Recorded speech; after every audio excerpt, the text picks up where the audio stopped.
Welcome back to another edition of The Real Story with Jeanne Ives. I call it The Real Story because I put real people in front of you that are dealing with the real issues of the day. And so on Zoom with me today, I'm really happy to have Dan Eldridge here. He is the owner of Maxson Shooters. He is also the president of the Dealers Association, the Federal Firearms Licensees of Illinois Association, that handle a lot of the sales of weapons. So he is here to talk about that new bill that just passed and the lawsuits surrounding it. That bill is HB 5471, and the best thing that you can do if you are confused about any of the issues surrounding that bill and the details, which we do hope to go through some of those important parts of it, but it's a very confusing bill, it's a very detailed bill, and it's complicated. If you don't know the right language, and I'm actually assuming that of 118 legislators, I'm actually going to say, Dan, that 118 of them in the House and 59 in the Senate have no idea the details of this bill that they just passed. I think it's a safe assumption. You're not wrong. No. This is legislation that's advanced by people with no understanding of lawful gun ownerships, law-abiding gun owners. It's almost comical. So, for example, there's this weird fixation with 50 caliber rifles and ammo. Okay, we're talking about a 30-pound rifle consuming $5 a round ammo, never used in crimes as far as I can tell. So why are we fixating on something that doesn't happen rather than focusing on the criminal misuse of firearms, which does?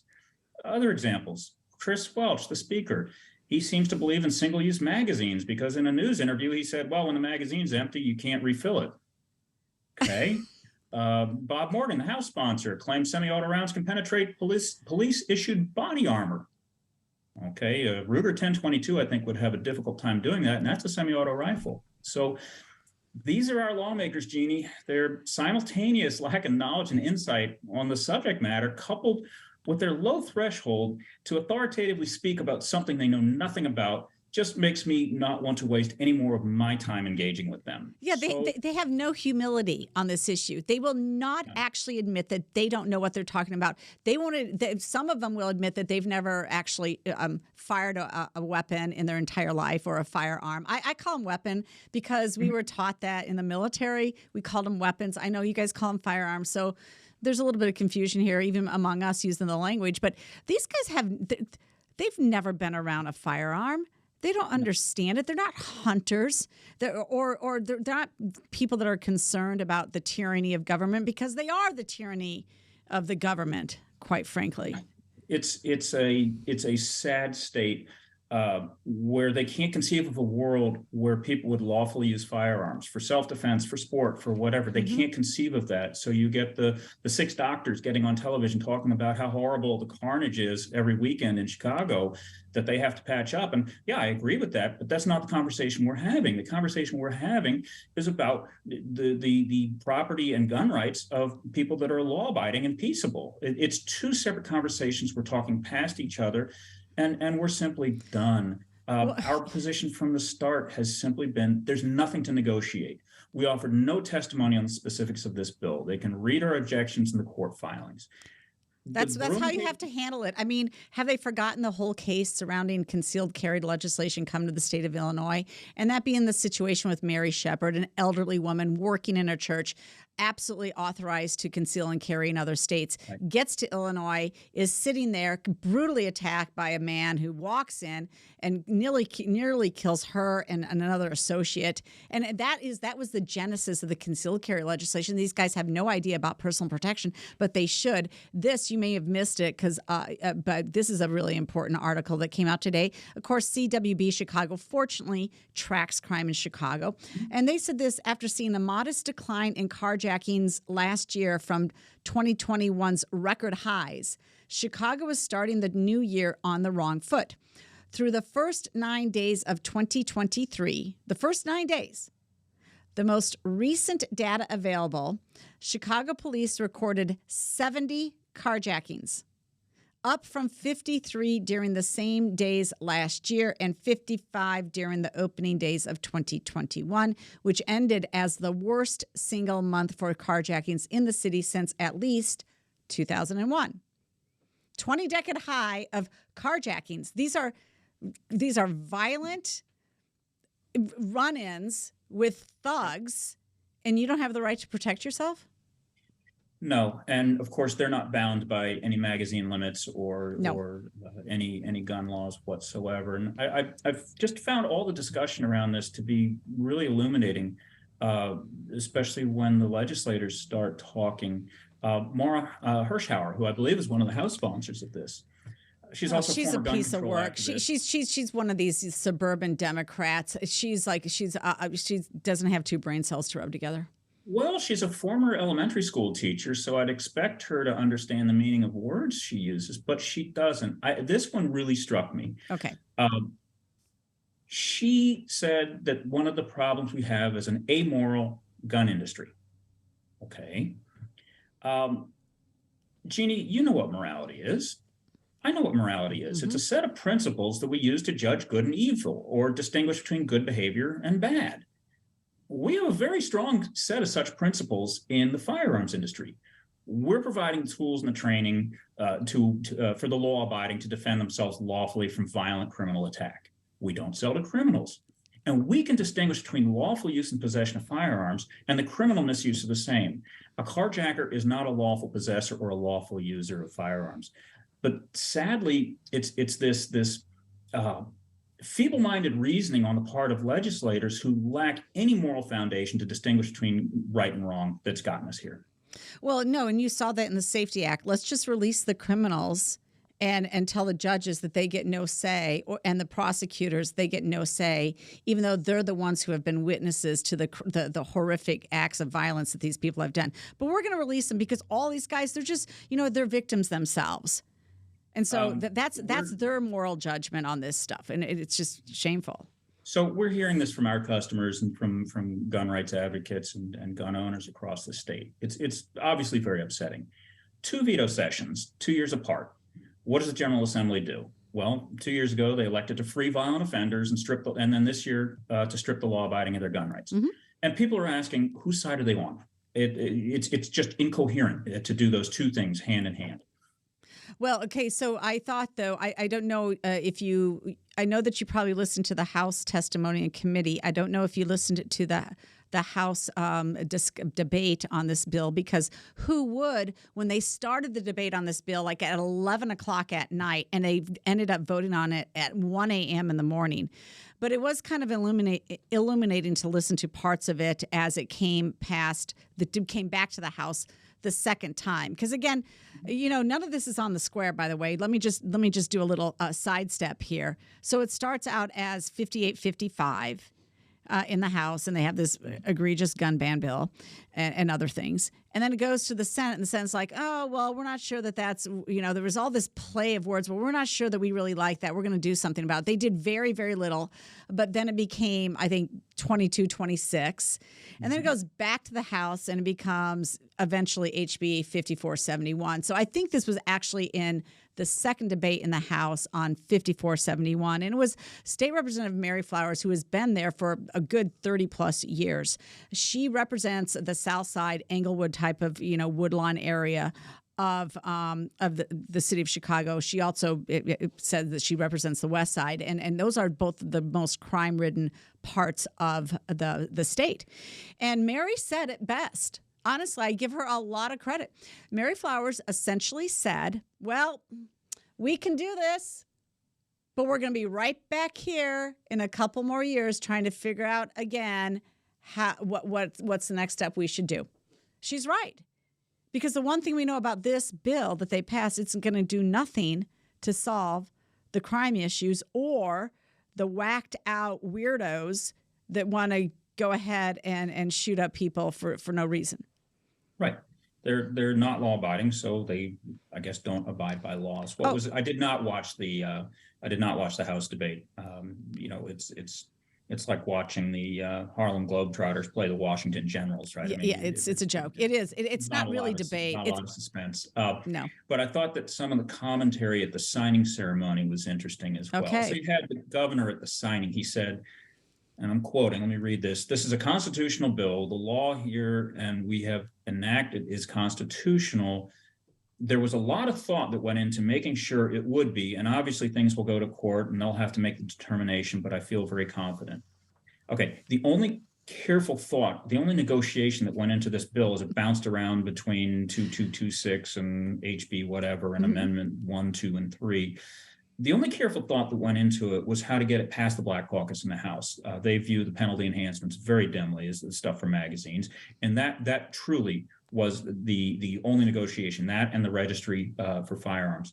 But even the Senate President, Don Harmon, he claimed in his testimony that Supreme Court thinking on 2A issues is in flux. Those were his words. Well, that doesn't comport with reality of Bruin, the 3 GVR cases in New Jersey, California, Maryland, and last week's TRO in New Jersey. All of those were decided on the same basis this law violates and on the same foundation of our action. Can you give us a little bit more detail on that? Because I know as we're recording this on Wednesday, about 1 p.m. Central Standard Time, there was this morning at 11 a.m. some sort of emergency hearing on HB 5471. I think that dealt on the state side, but there are multiple lawsuits, I believe, that are going forward, at least 3 as it relates to this. So could you give the listening audience a little bit of a background on that and why you guys why are you so confident that this is unconstitutional?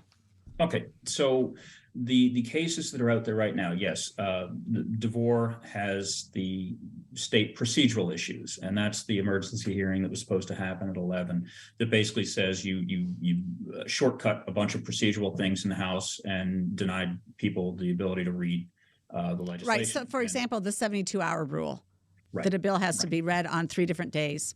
Right. Which, this is why they use the gut and replace of shell bills and all the rest of that. It's a procedural trick to get past the constitutional protections. I wish him a lot of luck in that, and I hope he succeeds. I believe there are 80. His plaintiffs include residents of 80 some counties.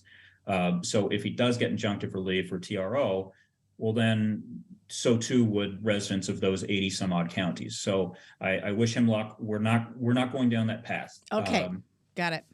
Illinois State Rifle Association, the ISRA, filed a complaint late last night in the Southern District Federal Court. I read it this morning. I would say it's best described as an injunctive complaint. Less charitably, you could say it's what your work product looks like when you want to be the first one into court. Relative to our work, it's very thin. So we have a world-class team of attorneys working for us under the Illinois Gun Rights Alliance. Now, the Illinois Gun Rights Alliance is a group of, it's FFL, IL, Aurora Sportsman's Club, Gun Save Life, Gun Owners of America, State Line Rifle Club. So it's a broad coalition of dealers, distributors, manufacturers, trainers, Illinois, national gun rights organizations, and law-abiding gun owners, all united to oppose the assault weapon ban in federal court. We've had a very successful run at fundraising. We believe that the law is unconstitutional, and we look forward to challenging it in court.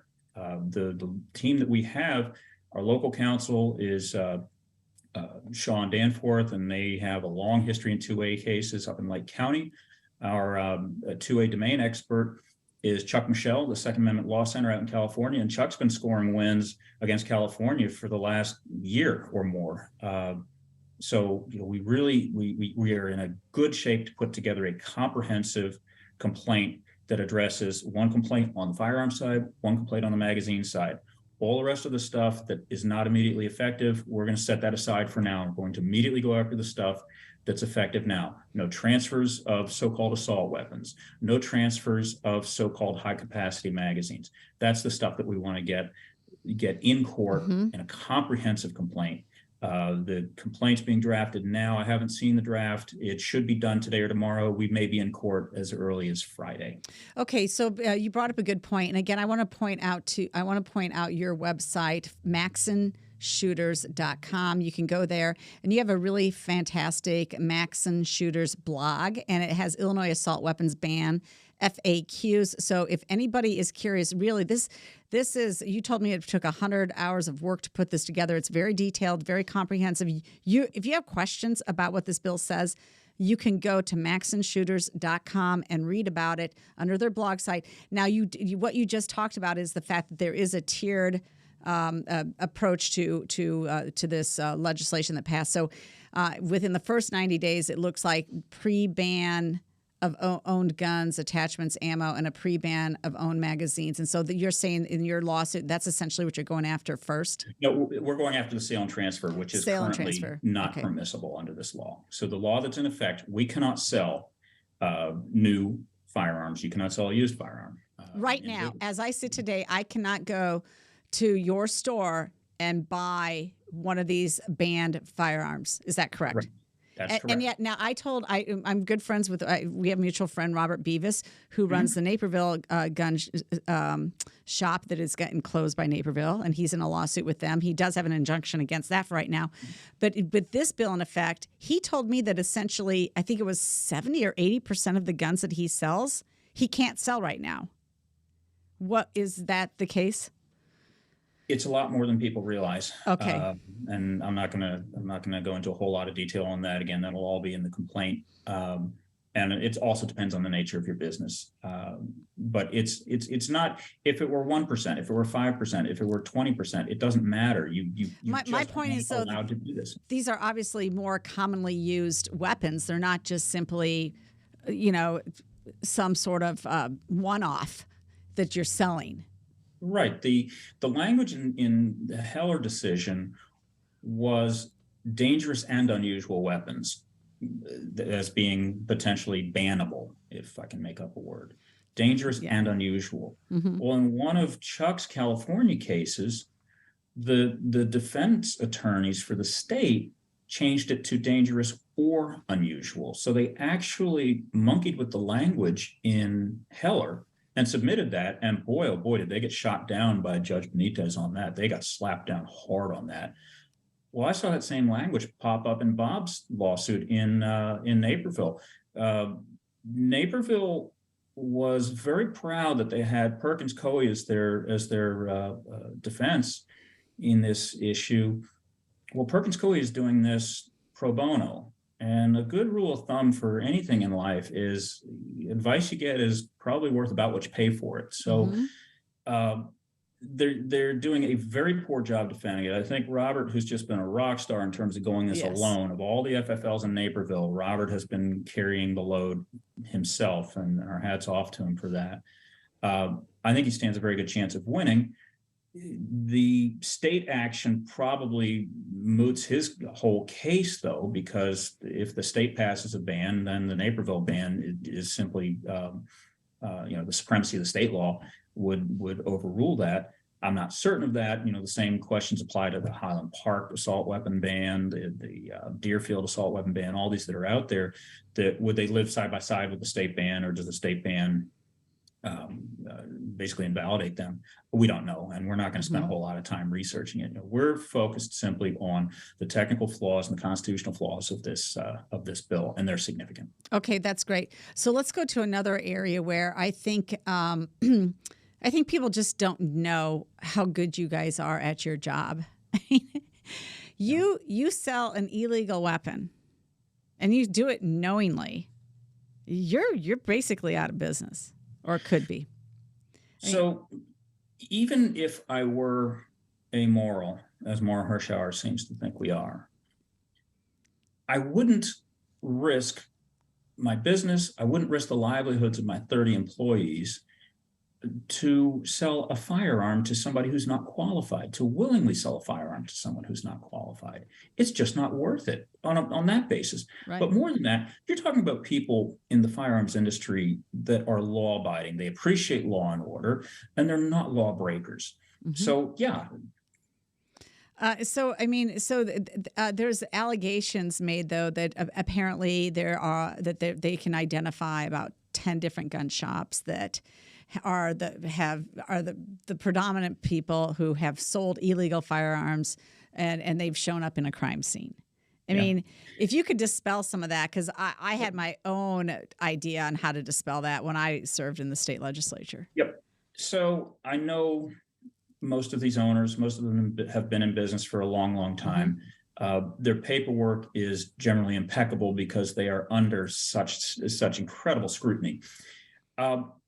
What these statistics, when gun control people start throwing statistics around, you really have to look at the framing of these statistics. Okay, so the guns were recovered and they were traced back to gun shop A.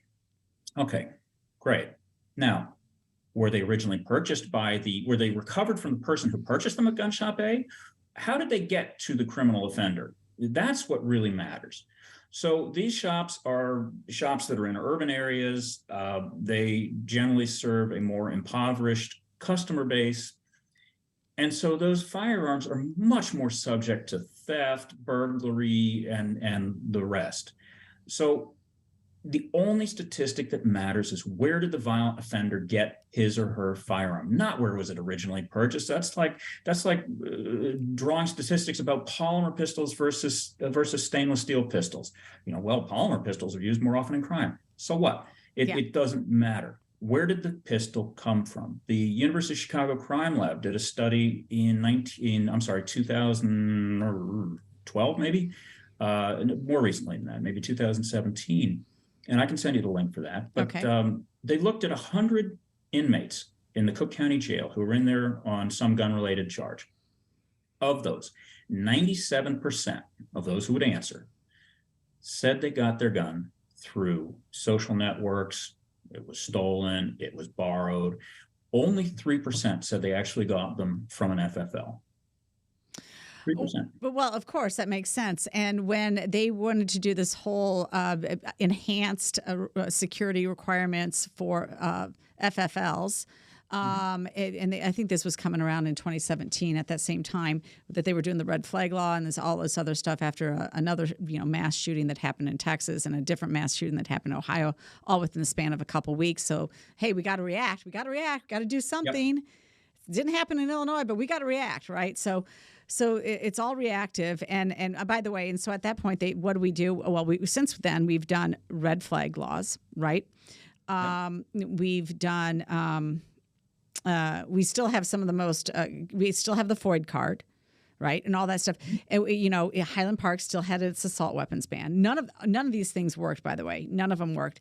But back to my point is I said, I actually offered an amendment, and you probably don't agree with it. That's fine. But I thought, well, let's see how far they'll take it.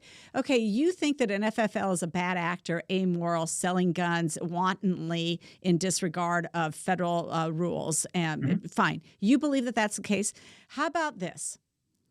How about if an FFL is shown to have sold a weapon that shows up in a crime scene, and they sold it to the actual perpetrator of the crime that they can identify him? How about they're the ones that have to have enhanced requirements to sell a weapon?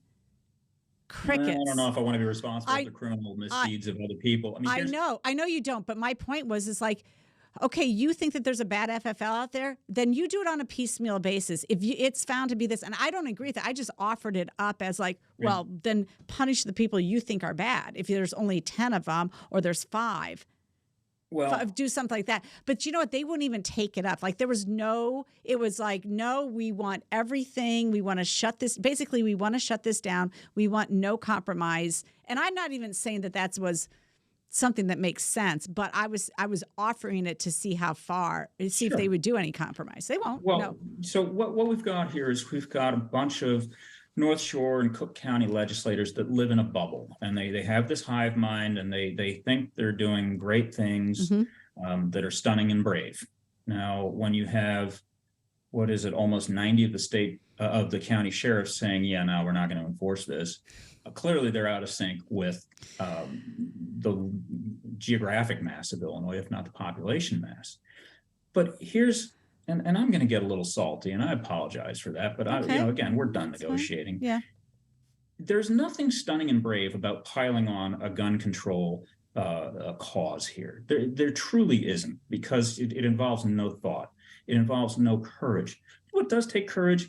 What does take courage, if you see your neighbor's son walking around with purple hair, inked up, looking like he fell into a tackle box, carrying a bag of severed cat heads, what takes courage is actually going to his parents and saying, hey, I think your kid may have some problems. But no. We're just going to attack the law-abiding gun owners. Forget it. We're done.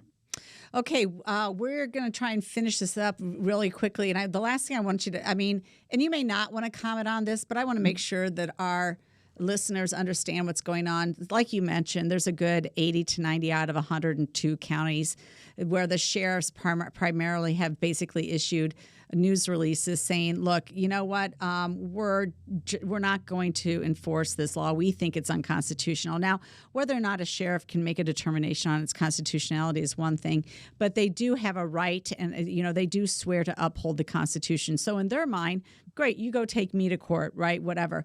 And in fact, in DuPage County, Sheriff Mendrick put out just such a news release saying, as your sheriff, I want to give the citizens of DuPage County an update on the recent passage of HB 5471, also known as the Protect Illinois Communities Act. Oh, good grief.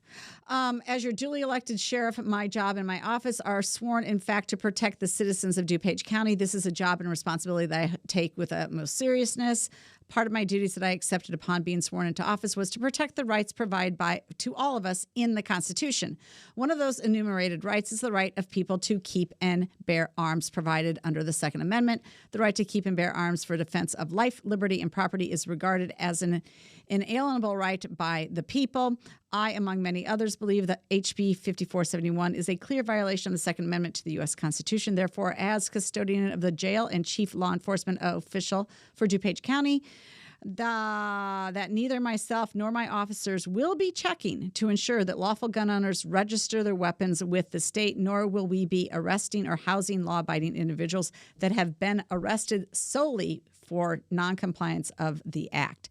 So that's been similarly conveyed to other people in counties, and there's now been pushback. There's a laundry list of all Democrats, state Senate, and representatives in DuPage County that have essentially said, we're the 16 state reps and senators that represent your families in DuPage, and we find this outrageous. And the sheriff, if he's not going to do his job, then we're going to find another way to make him do his job. And so you've got this kind of going back and forth. But I just wanted readers to understand what's going on here. Well, understand the difference in perspective here, right? The sheriff is making a principled argument, a very clear principled argument. And this amalgamation of state reps, of state Democrats and state reps and senators are making an emotional argument. Guns are bad. We feel unsafe. Feel, and we're gonna do something that we can't do, which is, I don't know how you're going to replace a duly elected county sheriff, but it's a feelings-based argument. Mm-hmm. Our side doesn't respond to feelings and emotions. We're about facts and reason, and I guess we'll find out which prevails. I'm highly confident that it'll be our side.